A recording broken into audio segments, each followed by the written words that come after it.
What we gardena in jerdagum theud kuninga thrim jefrunon, huda athelingas ellen fremadon. Now, these lines open what is often considered one of the oldest works in the English language. Now, this isn't quite true, it really depends on how you date Beowulf, but Beowulf is certainly one of the oldest long-form works in the English language. Take a class on the history of English literature or the history of the English language, and you will encounter Beowulf at the beginning of that semester. It's a milestone, a beacon of light in an otherwise dark age. Dark in terms of the amount of texts which survive for us to see this world. And Beowulf is an epic that helps shine a light on what Anglo-Saxon society was like, or at least some of the ideals that they idealized. It's hard to overstate how immensely important Beowulf is to the scholar of literature, of language, but also to the historian and the archaeologist. So much of what we think we know about the early Middle Ages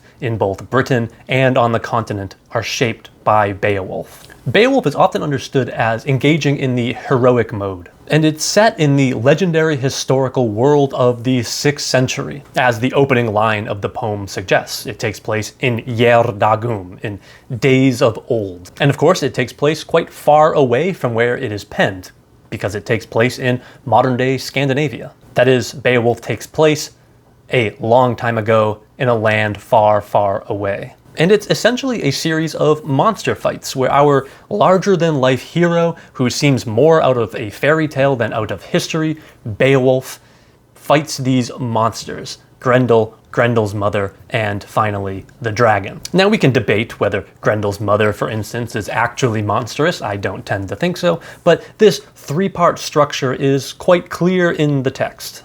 And while this is in many ways the case that Beowulf is a hero defeating monsters, and Beowulf is certainly a hero, what I think is actually a more useful framework for understanding Beowulf is through the lens of the elegy. That is, Beowulf isn't about a hero winning. It's about a hero who wins and wins and wins, and in the end, fails. In the end, Beowulf dies after defeating the dragon, which may seem like a win because he defeated the dragon, until you realize that what he leaves behind are all of his people, the Geats or the Yeots, completely defenseless and ripe for invasion. See, Beowulf didn't have an heir, and so the ending of Beowulf is a lot more ominous than I think a lot of people expect or understand on a first read. The poem ends on a funeral scene where Beowulf's men build a giant pyre for Beowulf, put his body on it, burn it, and then start riding around the pyre and around the giant barrow that they built in his memory that is filled with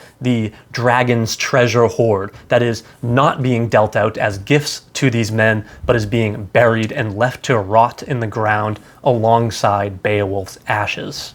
But just before this funeral scene, there are multiple references to the fact that Beowulf's death means the death of them all. The death of all the Geats. Upon learning of Beowulf's death, we're told that an unnamed woman begins singing a song, sorgcheerig, a sorrowful song. In Heaney's translation, it says, "A Geat woman too sang out in grief. With hair bound up, she unburdened herself of her worst fears, a wild litany of nightmare and lament.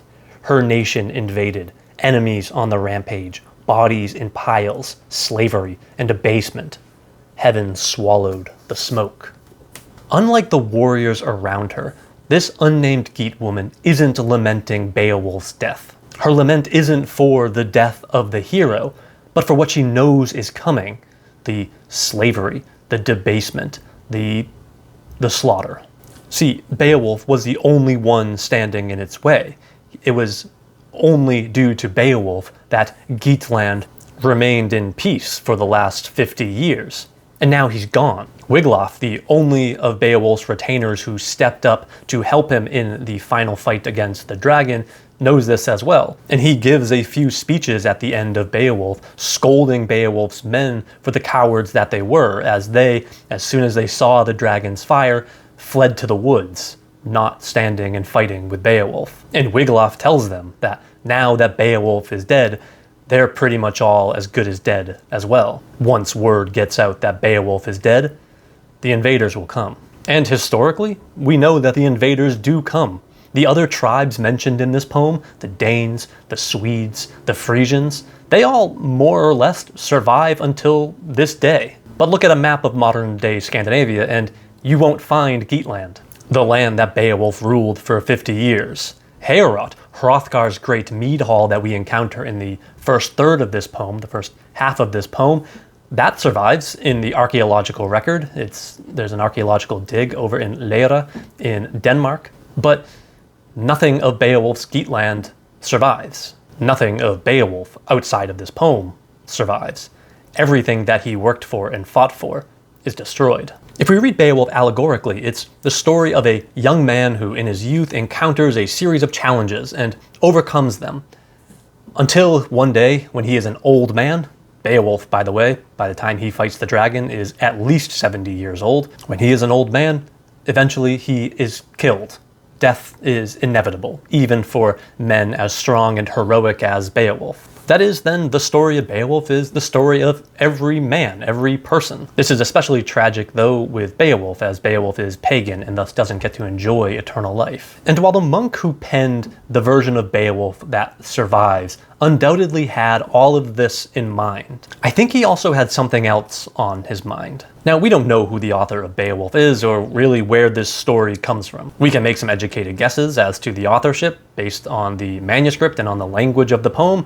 The author was almost certainly a male, he was a Christian and probably a member of the clergy, and he was what we would call an Anglo-Saxon. He was writing in Old English, after all. But even if we don't know exactly who the author is, we can still see the tensions that the author is grappling with. And what strikes me as the most apparent tension in the poem, the thing that the Beowulf poet is the most aware of while he's penning this version of Beowulf, is not the tension between Beowulf, the hero, and the monsters. Instead, the most fraught tension in the poem is the tension between the world in which the story takes place and the world in which the Christian monk who is writing this poem exists in. That is, the author is a monk, Beowulf a warrior. The author is Christian, Beowulf a pagan. The author was an Anglo-Saxon writing in Old English. Beowulf was living in modern-day Scandinavia, and he certainly didn't speak Old English. The author is literate, educated, and a theologian. Beowulf is not. The tension plays out in the character of Beowulf, as Beowulf is a bit odd. He's not very likable. He's boastful, he's proud, he's arrogant. He's borderline animalistic in the ways that he fights. He rarely uses a sword, and he prefers to grapple and claw and squeeze his opponents like a bear, as his name Beowulf, literally bee-wolf, wolf of the bees, a bear, suggests, if you accept that etymological root. A lot of scholars don't. Further, Beowulf doesn't really act nobly, as do heroes in, say, the chivalric tradition often aspire to, at least. And the author, I think, goes out of his way to make this clear. For example, Beowulf's invasion of Grendel's mother's cella, her hall, which she has ruled over for 50 years, perfectly mirrors Grendel's invasion of Heorot, which Hrothgar has ruled over for 50 years. And of course, it anticipates the dragon's invasion of Beowulf's land, which Beowulf has ruled over for 50 years. Now, none of this is to suggest that Beowulf is a full-blown anti-hero, or that he isn't the real hero and the real heroes are the monsters resisting him, or anything like that. But it does seem that the author is just a bit uncomfortable with him. Beowulf isn't a Christian hero, as much as he talks about God. And in fact, the most defining characteristic of Beowulf is revealed in the final word of the poem, where we're told that Beowulf is lofgjernost, most eager for glory or fame. This is certainly not a Christian virtue. So why is this Christian monk writing about this pagan hero rather than, say, a Christian saint? Well, it seems that despite all of these differences in worldview and in theology and philosophy, the author still does admire Beowulf. He admires his tenacity, his physical strength, and most of all, he admires his courage. These traits are not antithetical to his own Christian worldview, of course. But what I think the Beowulf poet admired most about Beowulf is that Beowulf embodies for him the very best of the warrior culture of the early Middle Ages. And He just happens to be pagan. And I think that this is what Beowulf is really all about. Not a praising glorification of the earlier pagan, legendary heroic age, but a nostalgic lament for its passing. There's something in the poet that respects and values these heroes despite their paganism. And so this poem doesn't validate their pagan worldviews, but it does elegize these great heroes of bygone days. Not only is Beowulf a lament for the passing of this great heroic age, but for me, Beowulf also acts as a lament for Old English poetry itself. See, Beowulf exists in a single Old English manuscript, Cotton Vitellius A15. And this single manuscript barely survived. It was in the Ashburnham house, which, ironically enough, burned down in 1731, and so many of the manuscripts of that collection went up in flames, Beowulf just happened to barely survive. We almost lost Beowulf.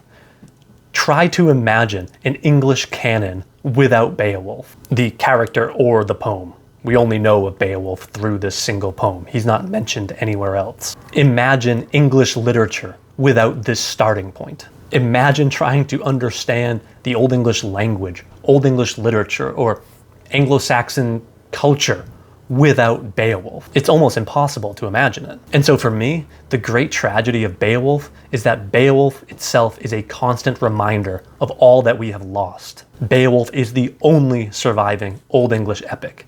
At 3,182 lines, it is by far the longest single continuous poem in Old English. Almost the entire corpus of Old English poetry exists in just 4 manuscripts, with each poem surviving as its sole witness, meaning we don't really have any duplicates. If any of these manuscripts didn't survive, our understanding of Old English poetry and Anglo-Saxon culture would be drastically different. And the Beowulf manuscript is, for my money, chief among them. As the very first line of the poem tells us, Beowulf takes place in Gjerdagum, in days gone by. And it's fundamentally about nostalgia for this time that no longer exists, filled with heroes that no longer exist. For me, rereading Beowulf year after year is a constant reminder of loss, of the lost legendary heroic world of the early Middle Ages, and of the lost heroes, fictional and historical, like Beowulf, Hrothgar, Shield Shaving, and Hygelac.